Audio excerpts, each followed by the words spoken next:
Welcome to the channel and my Minnesota Twins franchise on MLB The Show 18. Today we're going through the entire spring training for Season 3 in the series. If you're not familiar with this series, I began it back on MLB 17, rebuilding my favorite team, the Minnesota Twins. Well, this past offseason, we sure did a lot of rebuilding. We brought in Paul Goldschmidt, Dallas Keuchel, Raisel Iglesias, Charlie Blackmon, Josh Harrison, Nelson Cruz, and our payroll is only about $30 million more than last season's, and we still have budget remaining.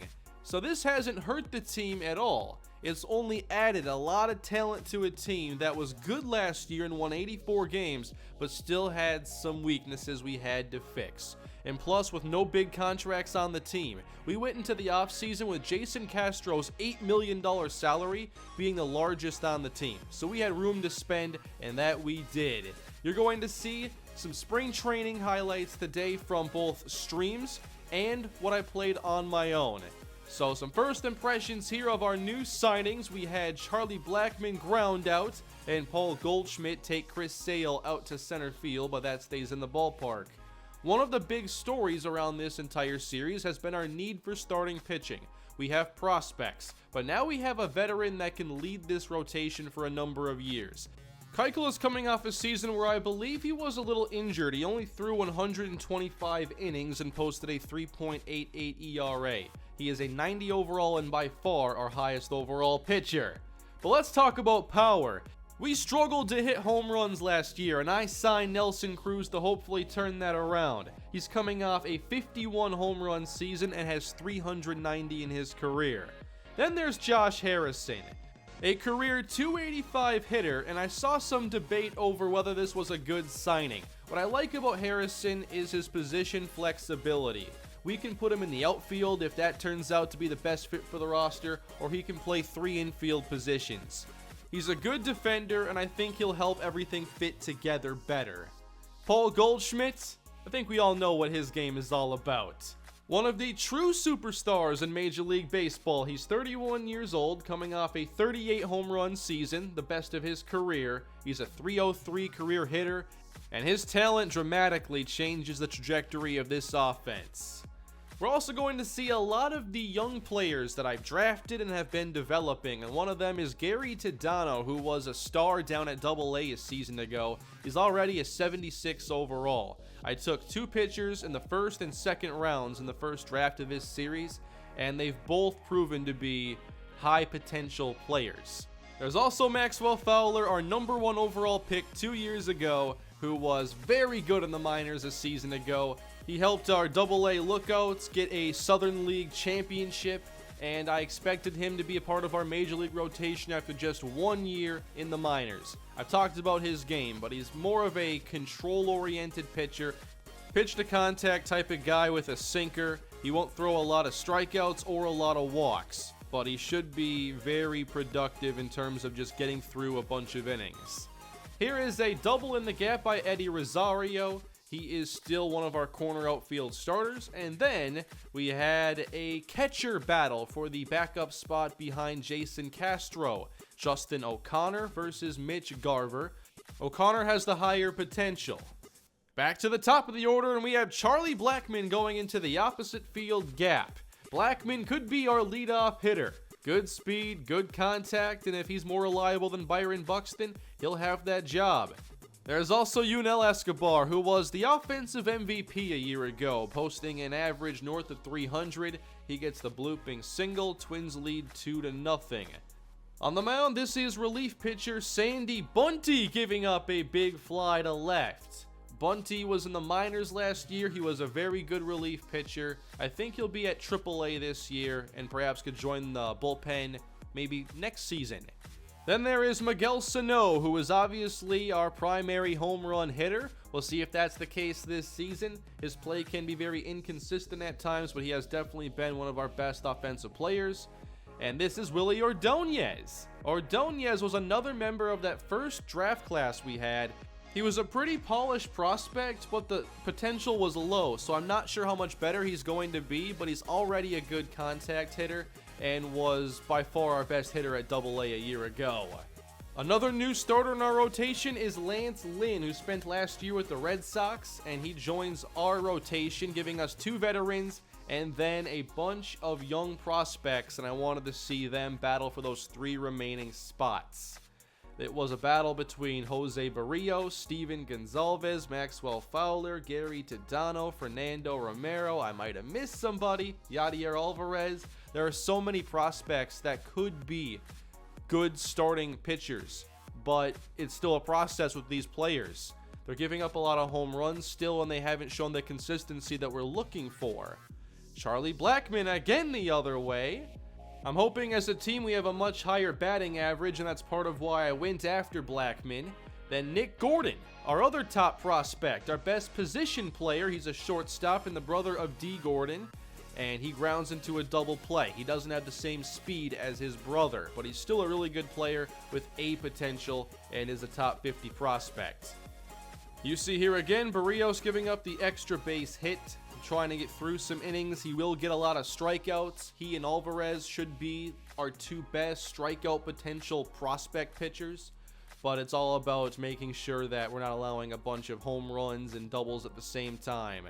So Barrios did settle down in this game and gave us a pretty good chunk of innings. Here's Mitch Garver. He was our AAA catcher a year ago, and I was looking for someone to be that backup catcher, or maybe even push Jason Castro because his offense is really underwhelming. Second and third here, we get Byron Buxton at bat, and Buxton to the right side. The hitting is still a work in progress. We'll likely have him lower in the lineup this year, and I'll continue being patient with his offense. There's Barrios with that curveball as he gets another strikeout. We'll take it top of the 6th, and Nelson Cruz will take it out to left field. It was night and day going from our lineup last year to all of a sudden the power we have now. And then Gordon, he launches a single into center. He's not going to hit for a lot of power, but he is a plus contact kind of hitter with adequate speed. He's above average, good fielder. There's a lot to like about Gordon, and he's only 23 years old. Josh Harrison here, he's going to play second base to start the season, but unfortunately cannot get on base here in this at-bat. We'll go to Yadier Alvarez now in the bottom of the 6th inning, and he shows that slider that can get so many strikeouts. And then Raisel Iglesias, our brand new closer. There were so many players I wanted to showcase in this spring training video, which is why it's a 25-minute video. And Iglesias comes over after being on the Red Sox roster. They have Craig Kimbrell, so he wasn't even their regular starter or the regular closer. And he didn't have a great year. He had a 4.65 ERA. But when he was last a closer with Cincinnati in this series, he had 36 saves and a 1.72 ERA. Let's head into a new matchup against the Tampa Bay Rays with Josh Harrison showing off a little power here. It doesn't leave the yard, but it is an extra base hit. I don't expect too many home runs from him. And speaking of home runs, there's one off of Maxwell Fowler, something that he normally doesn't allow. But we'll see if that's the case when he's facing major league competition on a regular basis. 1-2 pitch, he does get the strikeout there with the high fastball. That's seemed to be one of his best ways of getting the strikeouts, but also painting the corners because he does have good control. Then Gordon showing some strength, going to deep right center field. It stays in. That fence needs to be lowered a little bit. And despite not having elite speed, his speed is plenty to get the stand-up triple. Then Willie Ordonez goes to right field to drive him in. Ordonez hit over 300 at AA a year ago. Fowler hoping for a cleaner second inning, and we see Miguel Sano here on defense making a good play. He has been reliable over there. Then with 2 down, popped up here in foul territory. One thing about Fowler, when he's on his game, the contact off his pitches is very poor. Paul Goldschmidt. I can tell I'm going to enjoy hitting with him. It was good to get this practice in here to get used to the show again and to just kind of refine my hitting a little bit. And I felt really good hitting with Goldschmidt and Nelson Cruz.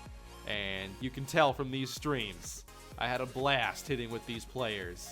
Cruz to deep left field. I really wonder how many home runs this team is capable of hitting. Dallas Keuchel now into the game as Harrison shows his ability over at second base.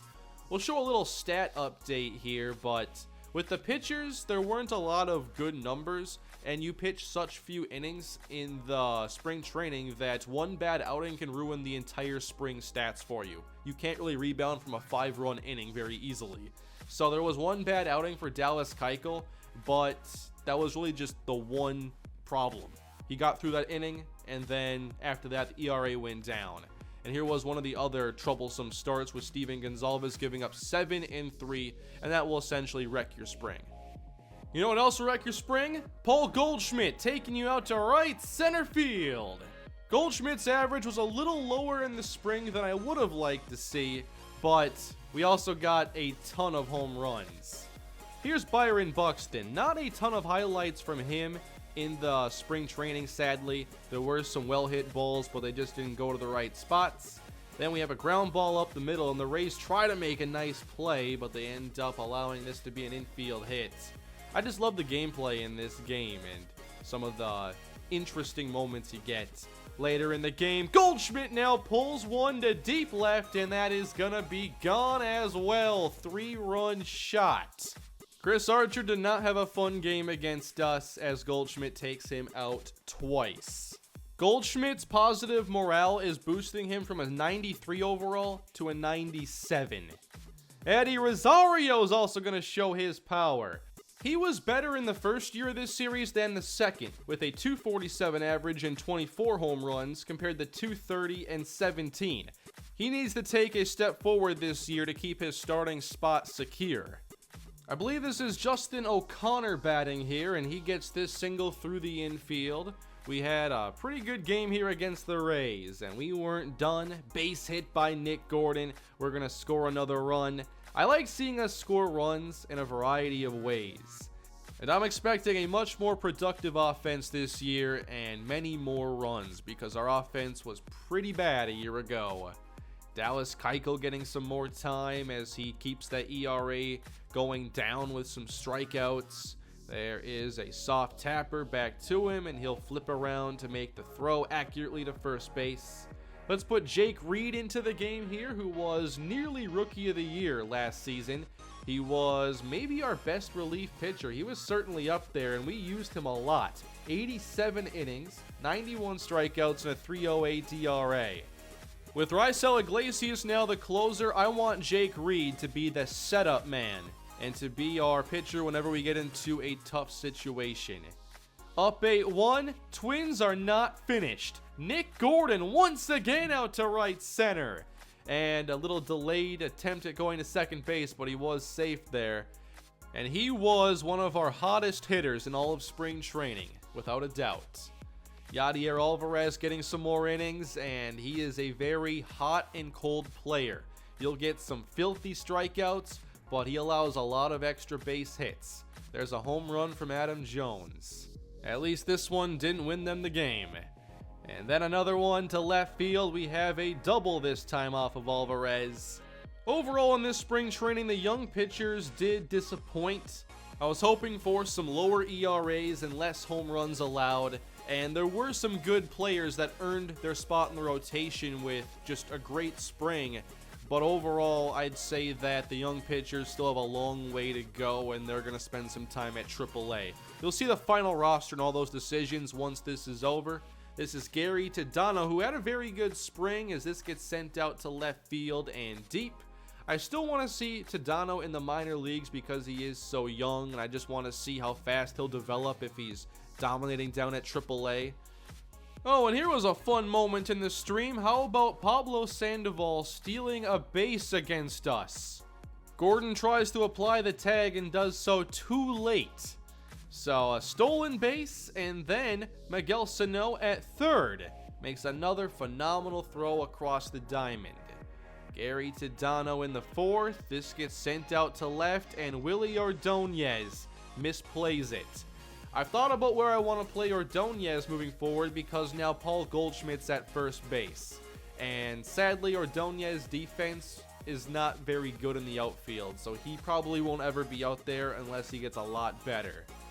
Down 4 in the 8th inning, the Twins attempt to come back here as Miguel Sano gets our first runs at last. We had a really unlucky game here with line drives hit at players and some weird plays.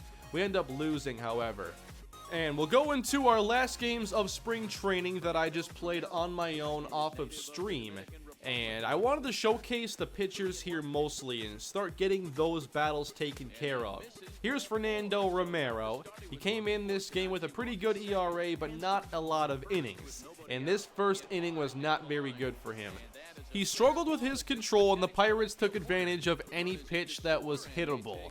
They get runners at the corners, already one scored, and they'll go back into left field, down the line. Another misplay here on defense. We did have a lot of errors in this spring training. Nick Gordon had a couple over at short as well.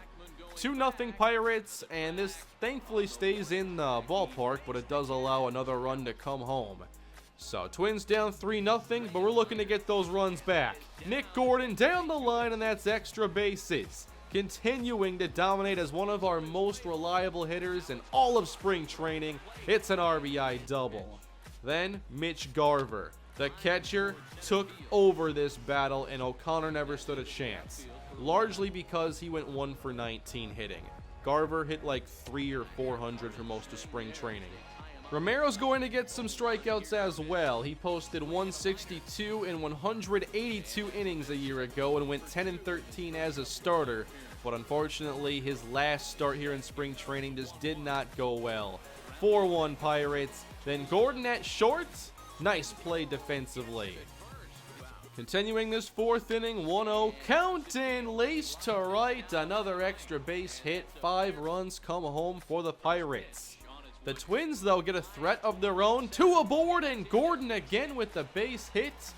He drives in 1 to make it a 3-run game. We then put Yadier Alvarez into the game. Dribbler, charging is Gordon, barehanded play, and a perfect throw. The score is 5-3, and Mitch Garver's going down the line now. Another extra base hit for the Twins, and this brings home another run. Twins make it 5-4. I know it's spring training, but I love seeing these intense games with our backups leading the way. And Alvarez came in and really settled down that Pirate lineup. He did well in this game. Bottom 7, 1 man on, and Josh Harrison drills one to deep left. It's gone. They hung the breaking ball, and Harrison gives us one of my favorite swings in all of this spring training. Twins leading as Alvarez is frustrating the Pirate lineup. They do end up tying the game because of some bad defense, so I don't think this run was earned. But the Pirates did tie the game. We go bottom 8, and Mitch Garver puts this in the air. This is no lazy fly. We're going deep center and off the bottom of the wall. Double for Garver. Then Buxton, line to right, base hit, but Garver throws on the line drive, no advance. Blackmon next, bouncer left side, it's through. Bases are loaded. Twins have a chance to take the lead. First pitch, see you later, deep right field, grand slam, Nick Gordon. One of the best spring trainings out of anyone on the roster. Gordon gave us everything we hoped to see from him. The Twins, though, they wanted more runs than that. Single scores another one here. 11-6, we take that game from the Rays. We'll go into a matchup now against the Baltimore Orioles, I think our second to last game. And there is just the little issues with Ordonez in left that allows an extra base. His fielding is just so low. But Garver, I gave him so much playing time. We saw the offense. There he throws out a base stealer and then does it again later in the inning. Jason Castro didn't have a very good spring, and you can tell by the lack of highlights here. Garver might be pushing for that starting job. Then we have Jose Barrios, gets a nice strikeout, then a bouncer to the right side. We'll take care of that. Barrios with a good start here, and we'll go into our last, maybe not last game yet. This is a matchup against the Red Sox, as Maxwell Fowler hits Mookie Betts to start the game. And then Xander Bogaerts into the gap, and Betts has plenty of speed, so he can score on this, as this falls in front of both outfielders. Fowler allowed a couple runs, but does get a strikeout here with 2 aboard. Again, he can hit the corners, and that's how he gets his strikeouts. This is the last game now, and Paul Goldschmidt just continues his powerful spring with home run number 9. These games don't even count yet, and he's already going 450. Then Bryce Harper, he's going to do the same, going to right this time. This off of Fernando Romero, who started out in his spring very well, then I gave him a couple more starts, and sadly, it didn't go as planned. Here was the big moment here in the first for us, with Eddie Rosario scaling the wall to take this one away. I'm not sure this would have been a home run, but it could have been. At least it would have been off the wall and extra bases. And then simming through a majority of this game, Goldschmidt hits another home run. And guess what? That was his third of the day. The Twins end up losing here to the Nationals to close spring training, but wow, these exhibition games were a lot of fun. It was a combination of our newest signings putting on a show offensively, and then some of our youngest players we haven't seen much of doing the same thing. So I was really impressed with our offense. Pitching, maybe not so much. And I was left with a few more questions than answers, I felt, as I had to make the final roster decisions. And there were some really tough choices to make. Some of them I think there will be a lot that disagree with the choice. Nick Gordon led us with a .421 average, which was way more than I expected given his 70 overall and his lower ratings. And it was sure fun to see. Then Mitch Garver, he easily won that backup catcher job, and he will probably get a lot of playing time early as a starter. We might split a little bit early in the season until someone separates. There were a lot of players who did well this spring, even players like Jorge Polanco and Joe Mauer, whom I didn't really show in this video at all. When I was playing, I was worried about players I haven't had as much experience with, so our new signings and then some of the backups. For pitching, we saw good ERAs posted from Lance Lynn, Maxwell Fowler, and Jose Barrios. Dallas Keuchel also brought his down to .426. Gary Tadano, .276 in 16 innings. Steven Gonzalez had the toughest spring with a 13.79 earned run average. And with this information, I was now left to make the final roster cuts. I started with some of the easier ones, sending down Alex Kirilloff and Sandy Bunty, Ray Adrianza. We have a lot more depth this year, so I think our bench is going to be very different, but also our starting lineup has many new faces. We made a lot of moves this year, so we definitely have some change. Kenny Vargas gets sent down as well. He's no longer going to be our DH on the bench. Gary Tadano, I decided to send him down to AAA and see if he dominates down there like he did AA a season ago. And Steven Gonzalez, I felt like I had to send him down so he can work on his game a little bit, but I hope he can come back up during the season. Then Nick Gordon, he did so well this spring, and I just wasn't sure if I could have a spot for him on the active roster because we have Jorge Polanco, Eduardo Escobar, who can play outfield as well. I had a lot to consider. I also had a debate between Romero and Alvarez because they had similar springs, similar seasons a year ago, but ultimately I sent Romero down because Alvarez is a better strikeout pitcher and he's already used 2 of his options. So if I use his third, that's it. I felt like I'll have him on the active roster for now. And I also sent down Nick Gordon because I thought it'd be better for his development to start at AAA than be on the bench at the major league level. So here is our pitching rotation this year with Dallas Keuchel, Lance Lynn, Maxwell Fowler, Jose Barrios, and Yadier Alvarez. And then in the bullpen, we have Tyler Duffy and Jake Reed and Raisel Iglesias as our main pitchers. And our starting lineup will look like this, with Jorge Polanco and Eduardo Escobar on the bench. Escobar can play outfield. Mauer at first base, Mitch Garver at catcher. There isn't a real power bat that can come off the bench with this roster, but I didn't think Daniel Palka earned a spot this year, and Escobar can play outfield instead when we need someone to start. Harrison could also move around, so I like having those versatile players that give us more options. So what do you think of the team going into year 3? I like our roster a lot, so I'm excited to get them on the field. I'm going to play opening day after this video is done rendering, and I'll start putting together that video so it can be posted next. Making the final roster choices was difficult, but I hope that we have the players I sent down perform well at AAA and continue developing their ratings and their skills. I think that this team this year can take a big step forward. I'm hoping that we can challenge for the AL Central. I love to win 90 games this year, and I think that we made enough improvements to make it possible. But we have a very long season ahead of us, and it starts on the road at Los Angeles. We'll face the Angels on opening day. Then we'll take on the Texas Rangers, followed by a homestand against Cleveland, Chicago, and the New York Yankees. So thank you all for watching. I hope you enjoyed this spring training episode here in the Twins franchise. Opening day is coming up next, and I'll see you all there. Leave your feedback below in the comment section. Also, leave a like and subscribe to the channel. I will see you all next time. Have a great day.